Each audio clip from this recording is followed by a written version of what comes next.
Hey everybody, Sam Kavaris in the samsportsline.com sports update.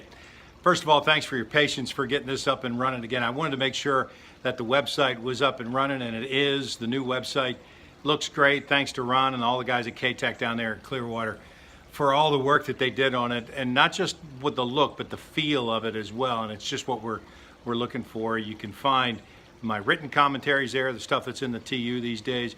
You'll find the latest Hammer podcast on there with Tom McManus, myself, as well as other friends. And in addition to that, you'll see these videos on the YouTube channel. That's samsportsline.com, plus my Twitter feed, my Facebook feed, archive stuff, all kinds of stuff that's on there. So thanks for your patience once again.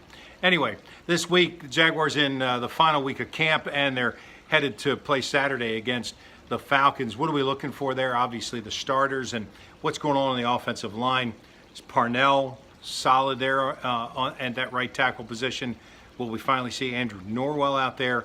And is Brandon Lindner well enough? I doubt he plays, but we'll see if he's well enough to play. So you get that starting five up there. And it doesn't matter what skill position players you have there. Bortles in his fifth year, whether you've signed new wide receivers, a new tight end, it doesn't matter.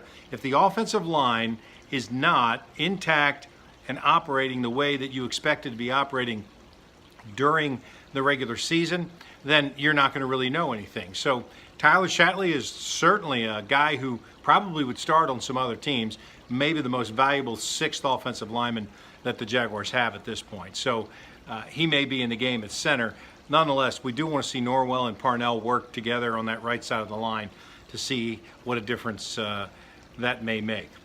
Nonetheless, or Norwell and Can and Parnell and, of course, Cam Robinson play out there on the left side of the line in order to kind of get a feel for what the Jaguars are going to do. They're going to be a right-handed team, left-handed team. Where are they going to run the football? Do they feel comfortable running it either way? A lot of teams are one or the other. So Robinson's got to play better. We know that, and even he knows that. In fact, he mentioned that after last week's game in Minnesota. The Falcons will bring a pretty good test offensively, and we'll see how long that they leave their starters in as well. But that's what you're looking for, to get all your starters, 22 plus the special teamers, a real good look against top flight competition from the other team, so you can kind of solidify who the starters are going to be and then make your decisions down the roster to cut it for the Jaguars, at least right now, from 89 down to 53. And that's, I'm not going to say it's going to be hard, but I will say that I do think that there are players who will be cut from the Jaguars that will be with other football teams. And that's a good sign. It means that the Jaguars are a better team, and having been down to training camp, I can tell you, they're better, they're faster. Bortles looks smoother, which I think is the most important thing. Talk to anybody who's played quarterback. That's the thing that you can see with him. He's not thinking about the play. He's not thinking about this or that.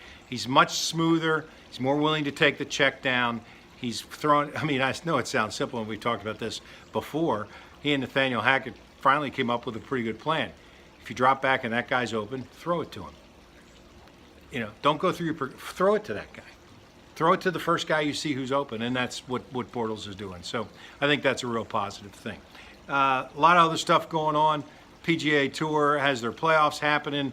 Tiger obviously made that big run at the PGA Championship. We'll talk about all that stuff as it goes on. I'll be back probably right after the game coming up Saturday, but I just wanted to let everybody know that we're back and up and running here on the samsportsline.com video update, and we'll have that 2-3 times a week. Don't forget the Hammer podcast and the regular columns in the Times Union as well. For now, Sam Kavaris for the samsportsline.com sports update.